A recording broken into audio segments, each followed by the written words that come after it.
All right. Welcome into this week at Gridiron Icon. I am your host, Stacey Bauman, and my partner in crime and the true NFL icon, Preston Denard, is here.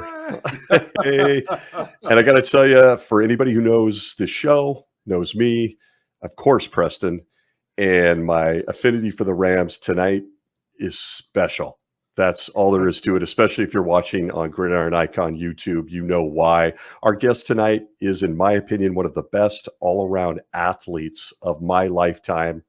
His bio includes everything from being all-state in high school at 3 sports, basketball, track, and football, as well as being named Wichita Eagles High School Football Player of the Decade in the 1970s. He was an All-American quarterback and Offensive Player of the Year for the Kansas Jayhawks, where he still holds numerous records, and qualified for the Olympics in track and field. He was drafted by my world champion Los Angeles Rams in 1977, playing 10 years with one team. That's so rare, with awards that include everything from 4-time Pro Bowler, playing at a Super Bowl with my much better half and co-host, Mr. Denard, and being named the 1980 Defensive Player of the Year, where this host hung his poster on his wall.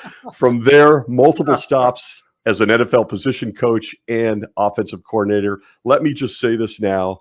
This guest is my all-time favorite defensive player in the history of my life. Oh, my goodness. Sorry, Aaron Donald, you're number 2. The great number 21. You see it every week on this show. Nolan Cromwell. Nolan, thanks for joining us, man. My head is getting bigger and bigger. Hey. Thank you. Welcome. Let's pop it. This is just absolutely unbelievable to have both of you guys as guys I've always looked up to. Never quite accomplished what you two did, so I talk for now. talk on TV. Absolute thrill to have you both in here. Nolan, where do we even start? I think that it would be great. Rams fans, I argue all the time. We talk about it at the end of the bar. How did you fall in love with football? I know that you were a multi-star athlete in track, basketball, and football, but how did football enter the scene when you had so many interests? Well, number one, it was the scholarship that I got, but I could have went to college on a track scholarship also, but it was my love. I come from a family of 8 kids, and I had 2 older brothers that were 4 years each of them. One was 8 years older, one was 4 years older. So the Cromwell name was in for 12 years in our high school, so we kept going. And my older brother probably kept me the most interested. He was a good athlete and everything, and he had records on the wall in the gym where they put the track, all the track awards and the records for the school. And I'd see those names up there. My brother Wayne, my brother Jim, they all had them. That's what I said, that's my goal. I'm going to beat them. So, I'm getting on the wall. And I'm beating my brothers. I'm going to keep the name up there, but I'm going to beat the brothers. So it was, it was just competition. And you know what? It was just fun. I love to play sports. That was my life growing up and watching my brothers and everybody. And I'll be very honest. I could not tell you the difference between KU and K-State till I was a junior in high school. Wow. It was, I was wrapped up in Western Kansas, little town of 400, and we were playing and doing whatever we did, and never went to any games or anything of that nature. But you start getting recruited, and then you start sorting them out, but my love for football, my favorite sport probably was basketball. Oh, wow. Just playing the game, because true. You talk to anybody. I think, if they had any skill at basketball, that was kind of the thing, because you jump and do everything. Yeah. But I can certainly validate that because we used to have a basketball team that a lot of us players played on, and you saw some really talented people that you wouldn't have expected off of that team. And we'd go around, play charity events, fundraisers, play against firefighters and law enforcement, just different groups like that, helping them raise money.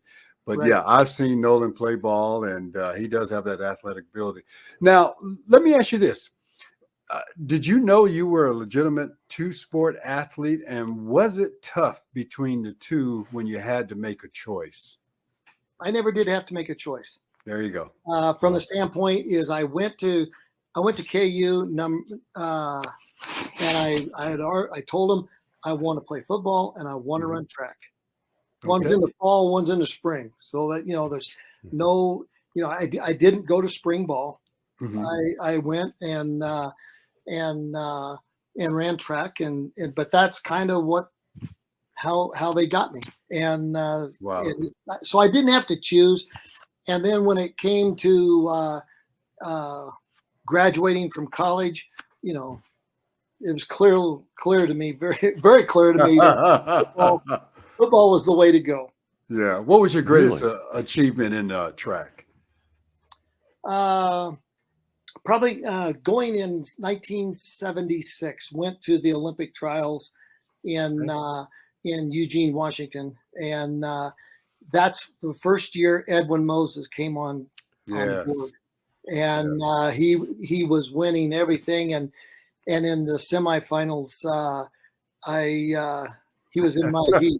Really? Say no more. He was in I think he was in like lane 1 and I was in like lane 3, and I'm running Wow. and I'm hitting my hurdles and everything is good, and I go over the 6th hurdle and somebody is just ablaze going by me on the inside, and I'm going, holy smoke, and I knew who it was, and then I know my steps got all screwed up, and I didn't make it to the finals, but making that, getting there, Wow. and just trying to make the Olympic team. Yeah. That was something very special to me, and I still look back at that and thought that if I would have made the Olympics, I would have missed part of fall ball. Yeah. And that would hey, I'd have quit the team and to go to the Olympics. But Really? then I hopefully I could have come back and got after it. That's incredible. I think that aside from those of us that are really into you as a player, it's amazing that I don't think people realize you were an All-American in the 600, the 440, a decathlete. You still have a record intermediate hurdles at 49 seconds, 47. I mean, it's unbelievable. So you literally would have said, see you later, football. I'm going to go run for the gold. I probably wouldn't have missed too many games. From the standpoint that the Olympics are in August, and that's right during fall ball and training and everything. I may not have started, but that was my junior year. I didn't start anyhow. They switched me to quarterback, from safety to quarterback in my junior year, and it wasn't. I would have. That's what I would have done. And football. I had plenty of time to play football. Wow. God, I love that. What insight. So, yeah, I think very few people realize you started as safety, became an all Big 8 quarterback. You got to tell us about this nickname, the Ransom Rambler. Where'd that come from? Ransom Rambler. And do people still call you that? They do. They do. Really? Ransom, Kansas is where I went to junior and my junior and senior year in high school, and it's a little town, 385 people, and it was.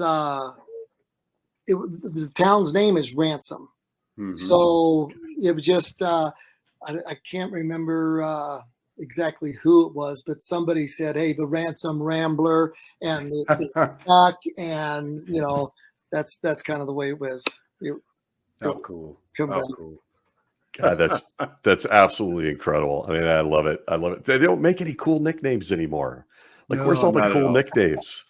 I mean, they really struggle with that. They're all, Okay, all robot names. it's true. So we want to know, Nolan, what were your other interests as a kid? I mean, you're playing 3 sports and excelling at all 3 sports. What else did you like to do in Kansas? I have to admit, I haven't spent a lot of time in Kansas. What does a kid do there? There's not a lot, except There's not a lot. you make the best of it. You know, we played baseball in the Yeah. summer. We, school sports, and then it was one of those deals where anytime I could go fishing and hunting, I mean, I was doing that, and just anything outdoors. I had some really great teammates and kids that I went to school with that we had a lot of fun. Just, well, I tell you what, our senior year in high school, I'd go to the superintendent's office on Saturday night.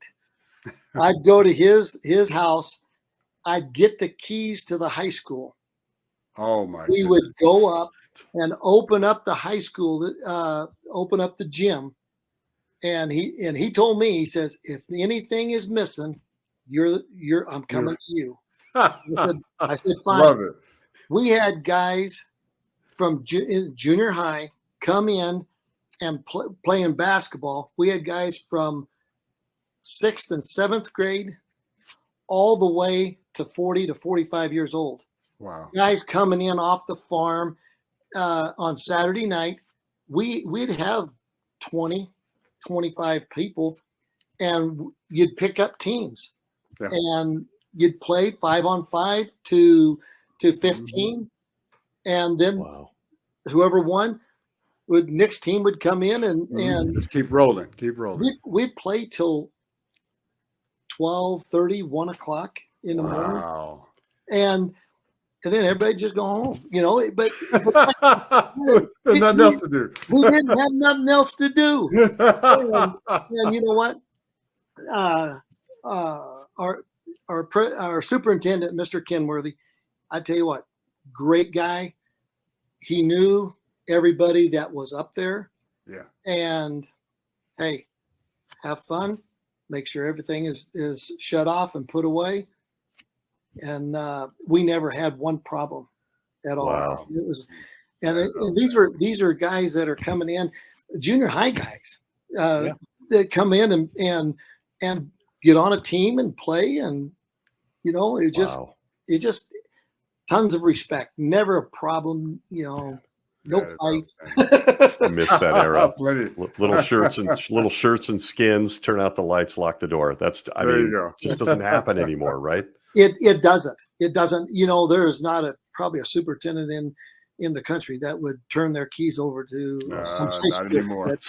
and trust them with the whole school system. And it was a great deal for us.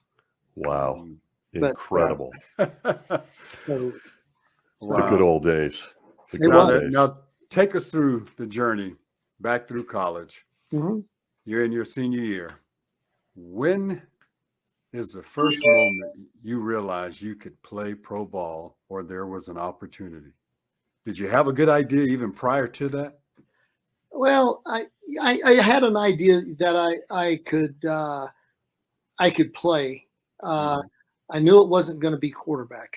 I definitely knew that.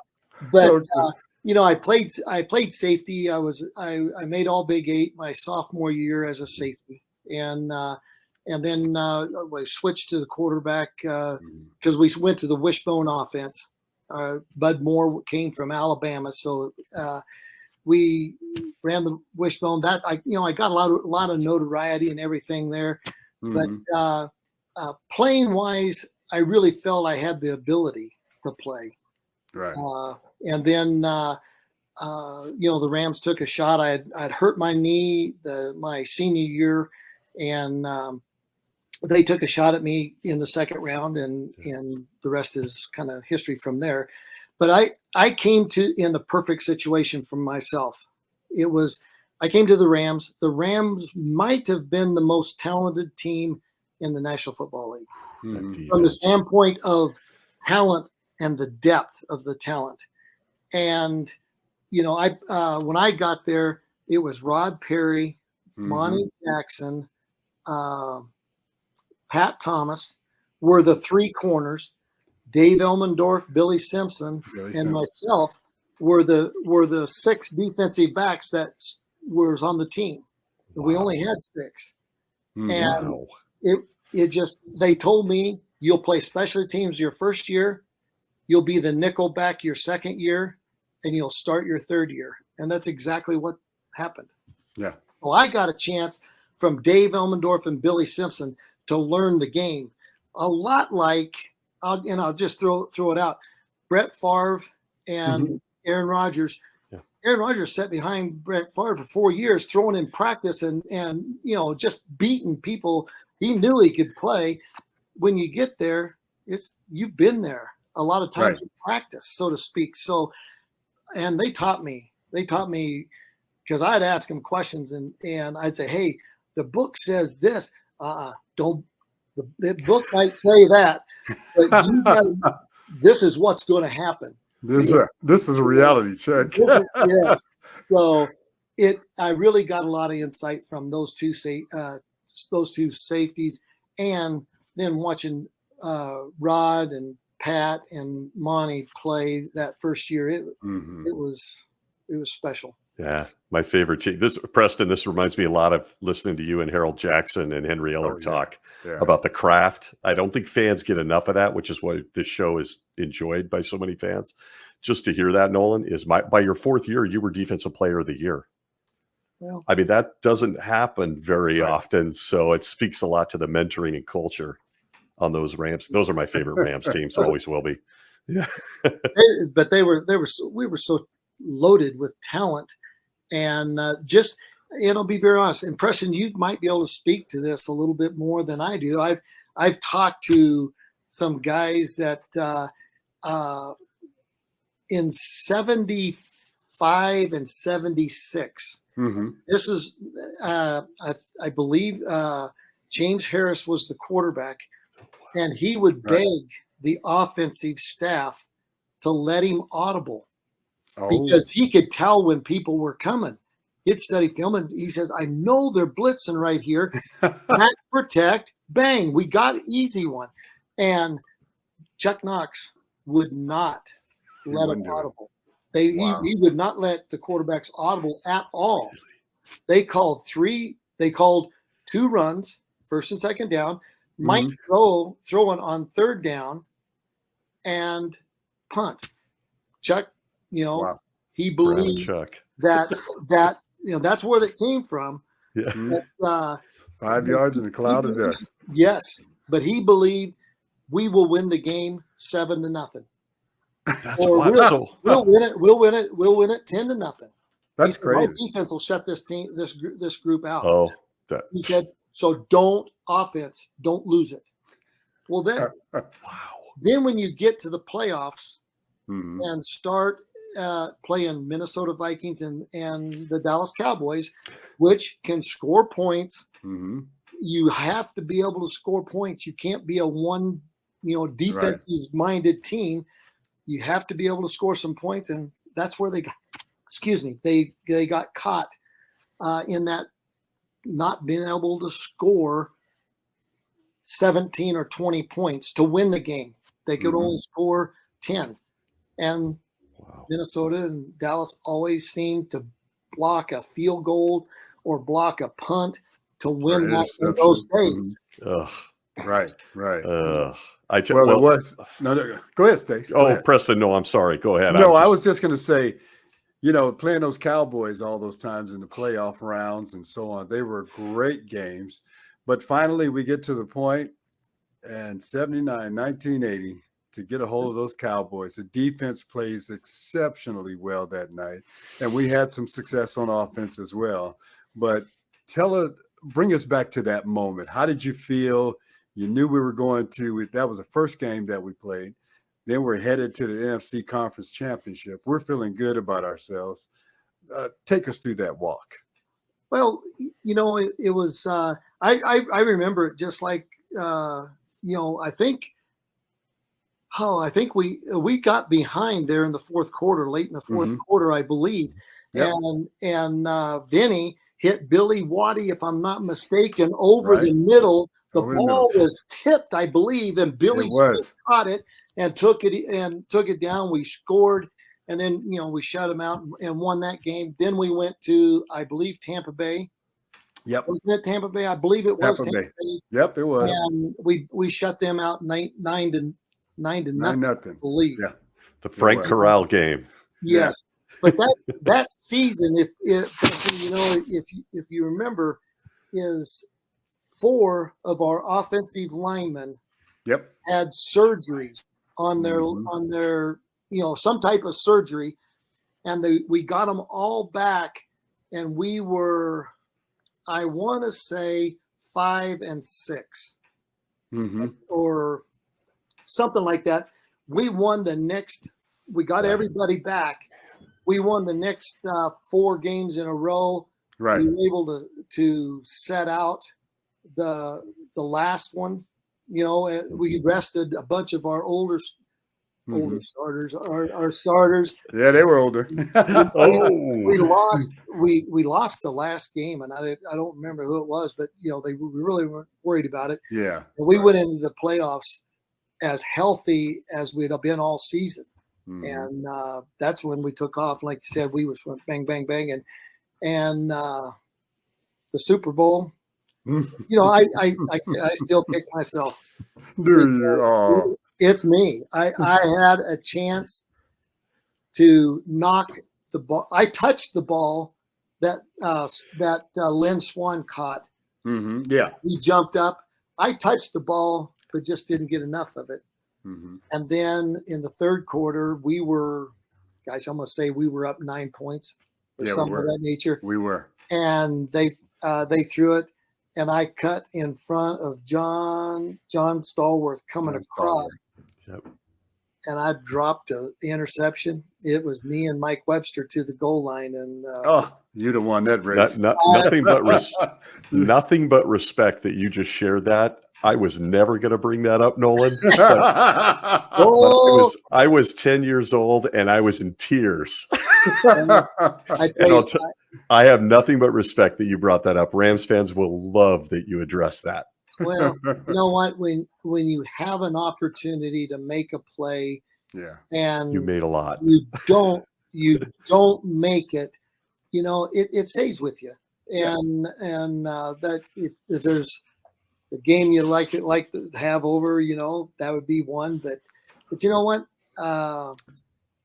It is what it is, and you move on and keep playing. But doggone, it was heartbreaking. So much that younger players can learn from that, though. I really appreciate it. And seriously, nothing but respect that you brought that up. Not that nobody remembers that about the game, but some of us do. And I think it's wonderful that a young guy can go, look at how that guy rebounded. Like, that's just one play in his life. I mean, Jackie Smith, the famous drop on the Cowboys, you can't let that stuff follow you in life. And you became a coach, so I know that you've probably talked about that. You can't let it haunt you. You got to move. You got to move on. Think about what was you did wrong, not to catch it, and then don't let it happen again. Absolutely. I think each athlete that has ever played the game, especially at that level, can recall a moment in time during a play that you would want to call back, and it always stays with you. But I just think that's the great fight that's in us. We always want to be at the top of our game. We always want to make that great play. And, some of the plays they're recognizing today, the one-handed catches and all that stuff, and the big plays over the middle by the DBs. And we were doing that back then without gloves. But, that's the nature of the beast now. It's very interesting, Preston, that you say that. But you know what? The plays that you did make, you don't really – a lot of times you don't remember. Somebody's got to remind you that you made that play. But the play you didn't make, those are the ones that don't go anywhere. That you remember. And but I think, like you said, that's the competitiveness that is in our hearts. That's what we're bred to do. And dude, I'm eating this up. Can I ask you something, Nolan, about my co-host over here? I got to ask you, what was it like practicing up against number 88 over here, Preston Denard? For me, it was always, I've sprained my arm literally diving into my bunk bed, trying to lay out like he did. So there's a whole bunch of us idiots out here that want to know, hey, Nolan, what was it like practicing against this guy? I tell you what, it was, Preston was so loose and in his running and running routes. And when I say loose, I mean, he could come in and out of breaks, had the big wiggle at the line of scrimmage to get off.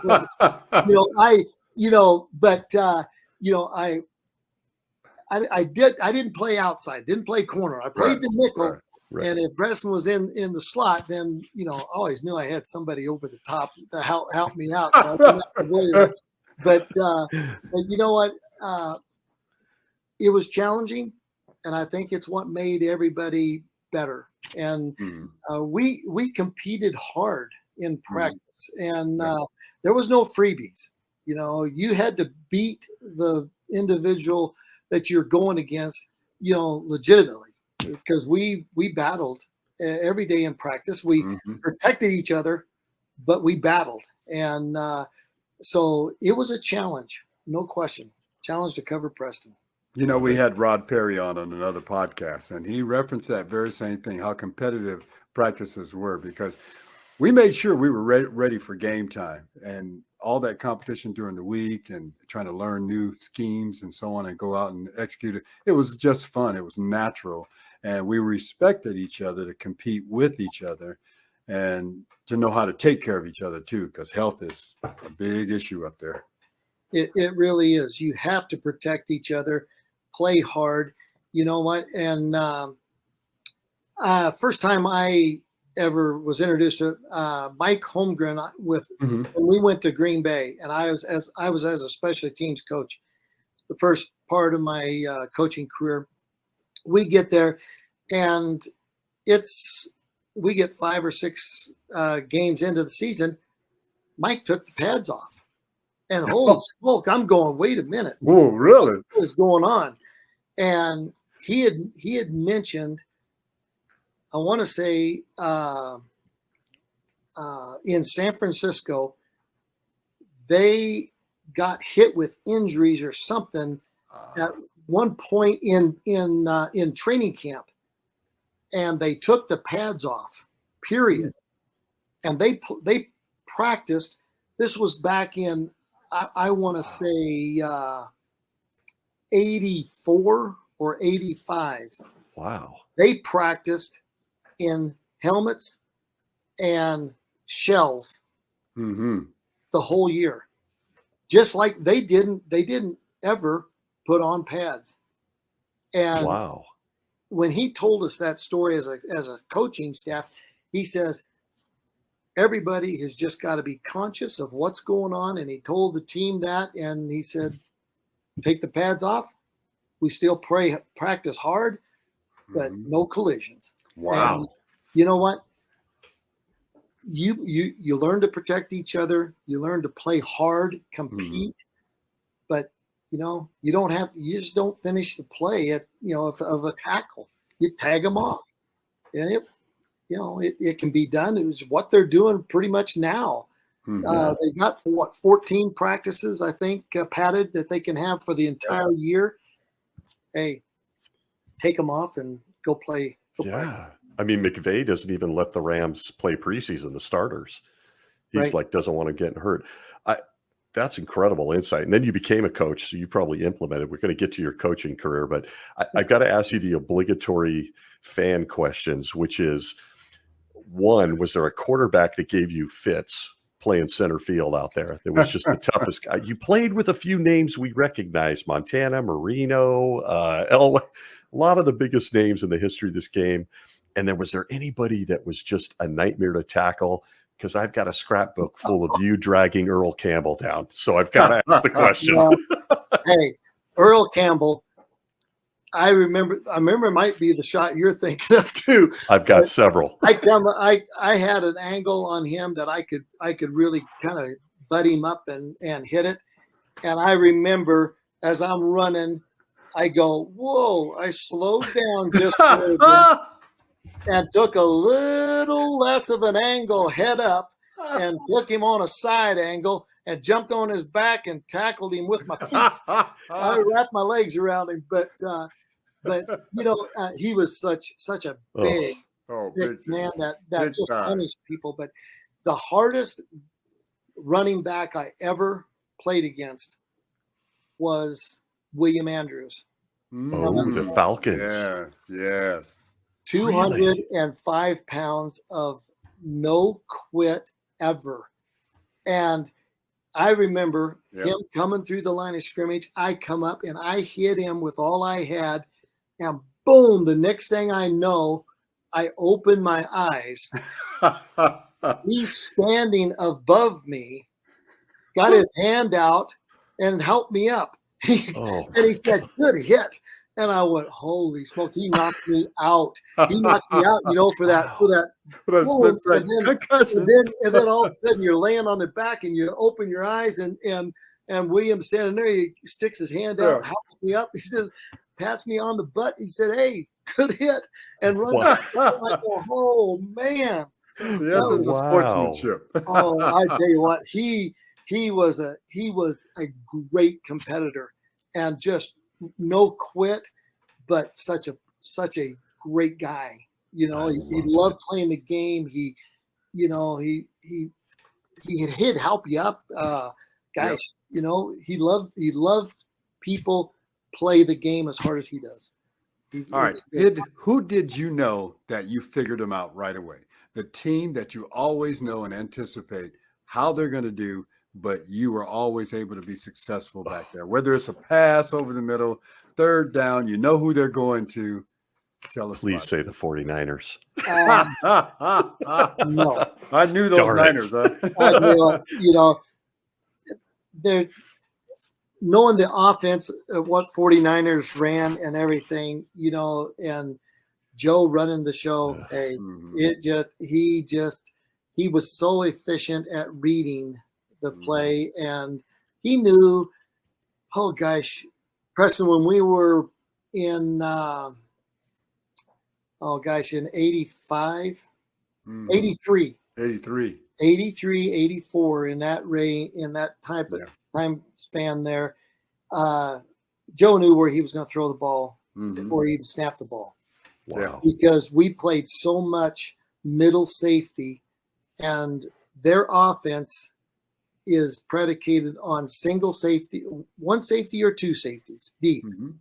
And it just told the quarterback that's where you go. So I can't say San Francisco, but you know what? I think Dallas. I'll be very honest. Yeah. I think Dallas, even the spread and everything that they did and what they liked, and because we studied them so hard, and you kind of knew kind of what was coming and where it was coming. It just could you stop it? Could you stop it? Yeah. And that was the tough, because they had great personnel. Tony Dorsett, they had Tony Hill, Drew Pearson out there. Drew was out there. Tony Hill, Pearson, Tony Hill, but Butch Johnson. It was Butch Johnson. The other team was Atlanta. I liked playing Atlanta. I had a pretty good feel, I thought, for my Atlanta, and Steve Burkowski, Jenkins, Wallace. Yeah. I'm trying to think of the receivers. Yeah. Wallace and Jenkins. They had a big tight end. White Shoes Johnson. Yes. Oh, that's right. But I ended up playing like Preston. I ended up playing the slot all the time as in the nickel, and but at that time Bud Carson was our defensive coordinator, legend, and we blitzed 80% of the time. Wow! And we hung the corners out to dry. Wow. Rod and Pat on the outside, and Leroy and whoever was out there. Hang on, we're gonna get. Hang on. We're gonna get there, but we're gonna make the quarterback throw it quick. But God, that's fun. protect yourself. Those teams, I remember that. You mentioned William Andrews. I remember William Andrews and Lynn Kane. They were kind of like Lynn thunder and Kane, lightning. Yeah. Yes. Yeah. Those were some teams. The old NFC West. God, I miss it. So the Saints, Falcons, Rams, Niners. The Saints had the running back from Cal. Chuck Muncie. Chuck Muncie. Oh, yeah. And Tony Galbraith.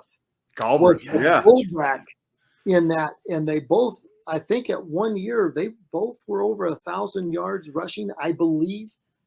And but I tell you what, those two backs. Mm-hmm. Thank God we had a good front line and linebackers, and we didn't have to make too many tackles in the open on those guys. Wow. It's so funny. I always wanted to be Preston when I was a kid, but I wasn't fast enough. So they figured out I could thump people. I didn't mind hurting myself. So I became a safety, Nolan. I was a strong safety, actually. And I look back at those teams, that defense, you mentioned Bud Carson and all that blitzing. It's hard to imagine. You got Jack Youngblood, Jim Youngblood. Mm-hmm. I'm thinking back to the Mel Owens, Carl Eckerns, Larry Brooks, all the teammates you two had. That defense, it's legendary. I mean, to even think about blitzing is like, wow. Well, I tell you what, when Chuck took over as the coach in 73 or 72? He was only there, 2-3 years. It must have been 70. Chuck, I think, was there for 5 years. They won. Years. Okay. We won. They won 5. Yeah, that's right. Championships in a row. NFC West. They were the number 1 or number 2 defense in the National Football League in those at that time frame. Wow! And they were really good defense. And but it was, and that's the team I came, in 77. I came to. So I mean, they knew what they did, and so getting a chance to learn, like we talked about earlier, from those guys, it was nice because you didn't get drafted, come in, and get thrown out there to the wolves and let them pitch. I had a chance to practice against some of the better players in the league every day, and shoot, when you did go in and play or start, it was you'd been in that situation before. Yeah. Incredible. Stacy, I think we'd be removed if we didn't bring Nolan back to this one moment. Please. The time where the nemesis of the Minnesota Vikings were upon the Rams year in and year out. We finally have an opportunity. Nolan, take us through the moment. You know what I'm talking about. I love the teammates are bringing this up. I'm not. I'm assuming it's a fake. Yeah, I'm assuming you are correct. The Minnesota Vikings beat the Rams in the playoffs. If they beat them, they always had a blocked punt or a blocked field goal. Yep. It was that beat them every time, and the game was 10 to 14, whatever. But we ended up lining up, and Jack Youngblood was our wing on the field goal team over on the right hand side, and Minnesota Vikings had Matt Blair and Neil. Oh gosh, I'm drawing a blank on that one. Number 54, I think, was his number. 59. Matt Blair was 59, and I think it was 54. The two outside linebackers. They came in, and what they had were what they called double leaping leanas, where everybody would dive and fire out on the line, and they'd knock everybody down, and those two linebackers would time it up and run and jump over the line and block field goals. And they were blocking field goals all the time. So Wow. we get down there, field goals, I think puts us up or whatever. And the next thing, Jack Youngblood made the call. He did. Yeah, he made the audible. He said, "Hey, watch the double leap and Lena," and as soon as he said the double leap and Lena, hey, that was the sign that the fake was. That was a sign to go do it. And history was made. He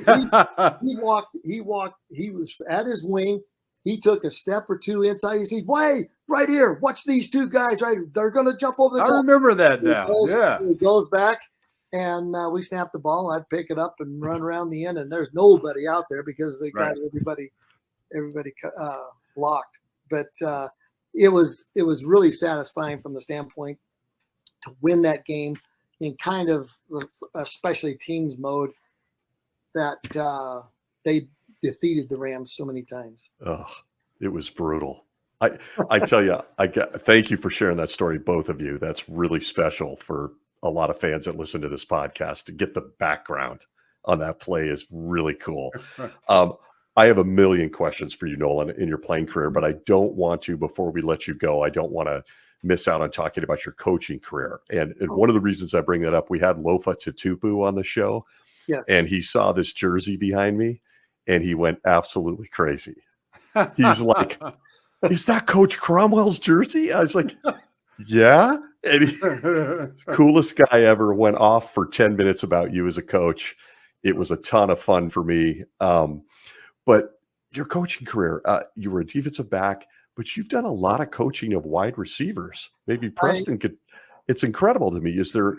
How did that happen? And is there a wide receiver with the Rams that you think is very underrated, or was at that time? I mean, I'm thinking back to the Donnie Averys and the Brandon Gibsons, and there were just so many people that I think came through. You know what? I don't know if I would say underrated. They had a ton of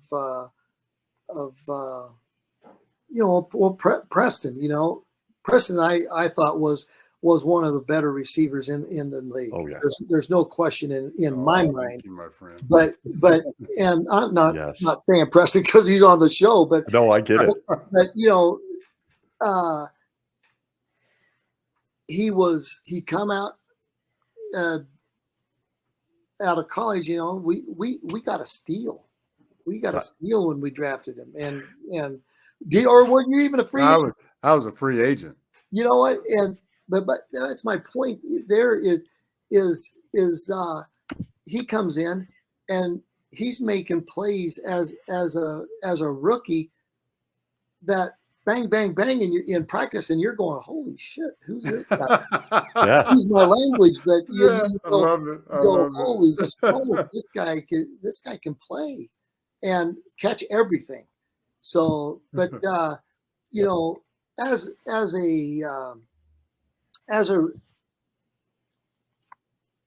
a coach, I would love to have coached someone like Preston. I had a couple guys like that.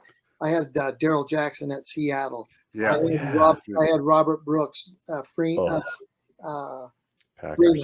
Yeah. I had a ton of people. I tell you what, one of my favorite guys that I coached was at Seattle. That was Bobby Ingram.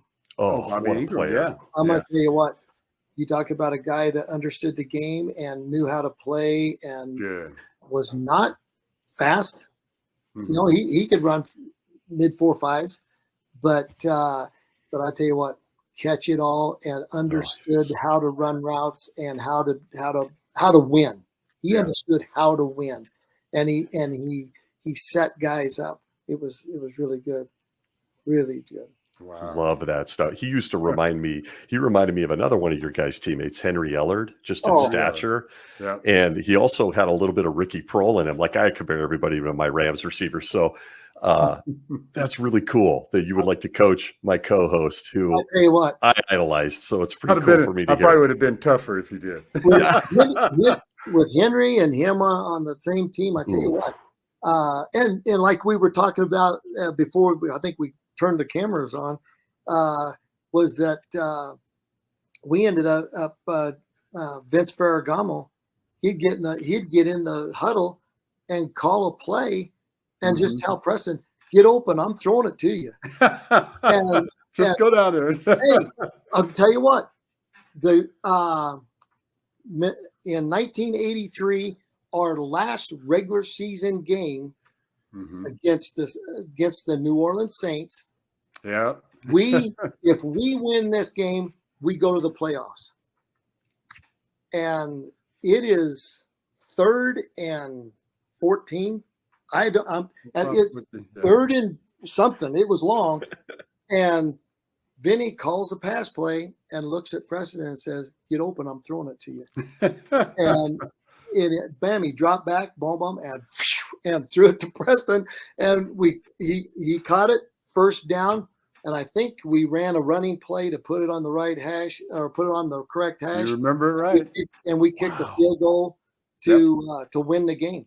Yep. And sure did. That is the belief that, Preston's going to win. And then he knew it. He'd throw it up. Yeah, Preston's double coverage on a post. He'd still throw it. He's a good friend. Yes, he is. And I'll tell you what, he made a lot of huge plays. Yep. With that in mind. Just let my guy make a play, and Preston was on the end of a lot of those. Man, I love that you remember that and took us down that memory. Him laying out on that Monday night game. I get to see him more, so I bug him with this stuff. But absolutely phenomenal memories, you guys. On coaching, did you enjoy coaching, Nolan? I mean, you had the privilege of doing so many positions and offensive coordinator at one point in college. I really did. I enjoyed and probably the most fun I had was coaching special teams. Wow. I might have been the worst special teams coach in 1992 when I went to Green Bay with Mike Holmgren. And really? And Gil was the running backs coach. Yeah. And Mike had told me, he says, Nolan, he says, I want what Gil Haskell does on special teams. And I said, okay, I know that. I can do that. But when you get in there and start teaching something, you start it and all of a sudden you know what's been said to you, you know what you're saying and everything. And after you put a performance on the field and then something doesn't work, it's not, and I'm going, God, why didn't that work? Well, you know what? I didn't coach it well enough because I didn't give the guy the opportunity, if he's overplaying, to slip him and get on, to keep running.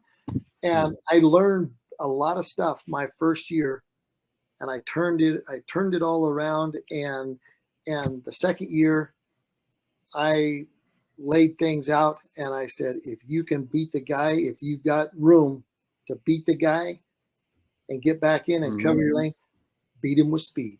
And I said, and that was the Gil that Gil Haskell had. Speed kills.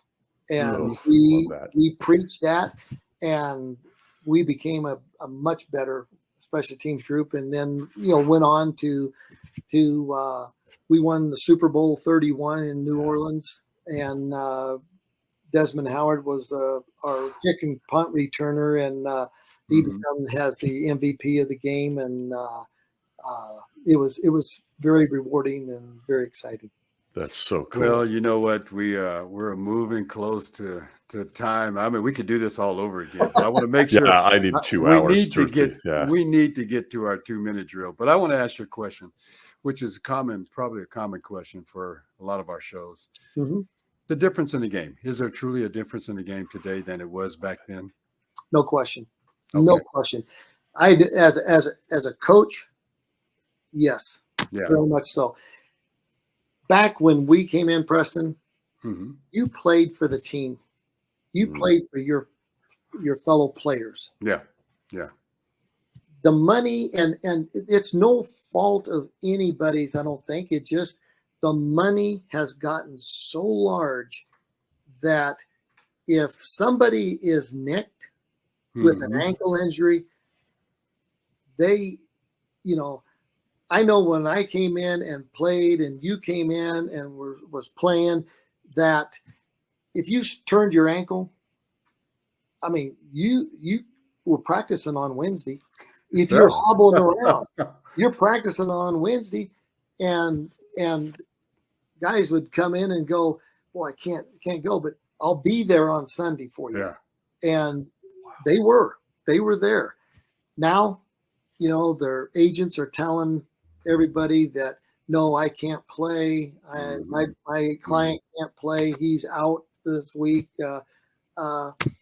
And, you know, but that's the way it has. The other way the game has changed. Oh, I should say, let me finish that. You played for your fellow players. Right. I mean, you were a group of guys going to war that, hey, it was one for all for one. So Right. now, flash forward, everybody is very stat oriented. Got to have their stats, got to have their sacks, whatever, got to have their catches. It's different. It is really different. Now, I think the teams that appear to me that play with a little bit of old school together, all for one type of teams, I think those teams are the teams that are doing very well and understand. I think Pittsburgh is a team that, you know, they're not doing well this year, but they have over the years played for each other, and they're not getting torn apart. Good point. God, I love that question, Preston. That might be the share of the night. And it's also going to fuel all my arguments with everyone when I tell them your generation is light years better than today. I get lots of fights about that. It's like, don't even get me going. Yeah. Listen, as Preston said, we always respect everybody's time. Thrill of a life to have you on here. One last question, and then we do what's called a 2-minute drill. That question is, do you currently at your house have the Ram It video on loop and watch it as a family? I mean, are you watching that with the kids and grandkids? Preston was not starring in that. That was something we did that has haunted me forever. And you had some moves in it, man. You had some moves. Lips were moving too. No, it is not on. It's not even in the house. Somebody resurrected it during the Super Bowl run last year, and it was everywhere. Just for your, I was like, look at that. Those are my guys. Well, maybe they shouldn't have done this. We shouldn't have done it. Okay. A million thanks. We do a 2-minute drill. This is quick. It's just designed for us to get to know you. And Preston has graciously given me the chance to do that with you, Nolan. Okay. We just lob quick questions at you, quick answers, then you're out of here. But it gives people a little peek as to who you are. So here's question 1 in the 2-minute drill: grass or turf? Grass. Love it.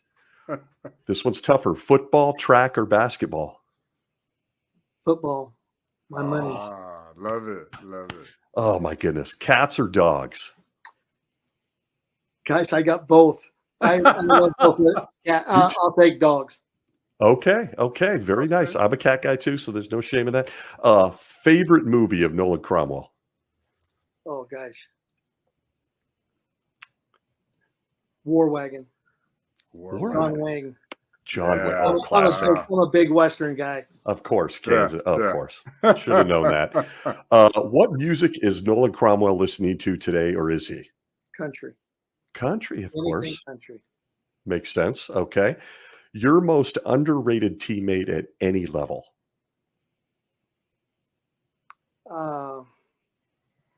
Golly. That could go all the way back to the streets of Kansas. You know what? It might have been my high school one of my best friends in high school, Eugene Flax. Eugene Flax. He played his heart out, and it was special for us.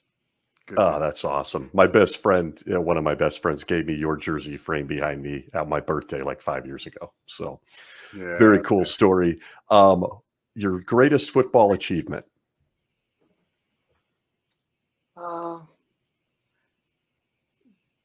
Going to the Super Bowl and Super Bowl 14, that's the ultimate. It's the ultimate as a player.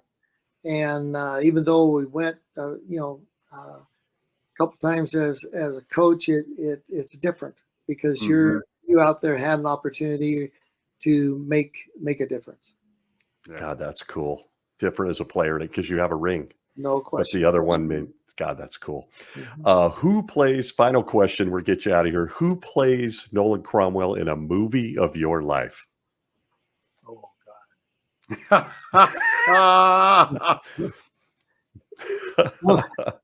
Oh, man.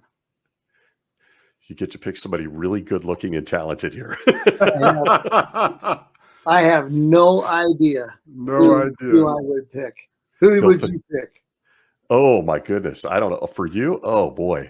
I don't know. I'd probably go back to the John. You mentioned John Wayne. John Wayne at his height, maybe, huh? No, I don't know. Hey, Clint Eastwood. Oh, that's a good choice. And that's not a bad choice. Yeah, baby. Yeah. There you go. That's a great choice. Great choice. Wish I thought of it. Okay. Folks, if you are a fan of this game or a fan of the Los Angeles Rams, the classic and best teams in the Los Angeles Rams history, this has been an absolute surreal moment for me to hang out with Preston Dennard and Nolan Cromwell. Thank you so much, Nolan. Is there a place where fans can find you online? I don't know if you do the social media or charitable. I am not. I'm not on any social media. Smart and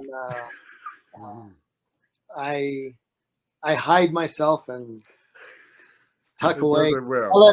I let Preston come on and give me all the time I need. He feels he sends you Preston TikTok videos. That's a rumor, folks. It's not real. Don't go look for Preston on TikTok, audience. Okay. Once again, thrill of a lifetime. The great Nolan Cromwell, free safety, Los Angeles Rams. One team his whole career. Thank you, number 21. For those that are out there listening to us right now, watch us on YouTube if you want to see Nolan and Preston together. Again, it's a bit of a reunion. Listen to us on all the regular podcast hosts and platforms. Again, thank you to my friend, Preston Dennard, and my new friend, Nolan Cromwell. Thanks for joining us. Thank you. Sure appreciate it. Thank you, Nolan. Appreciate it, man. Yeah. Take care.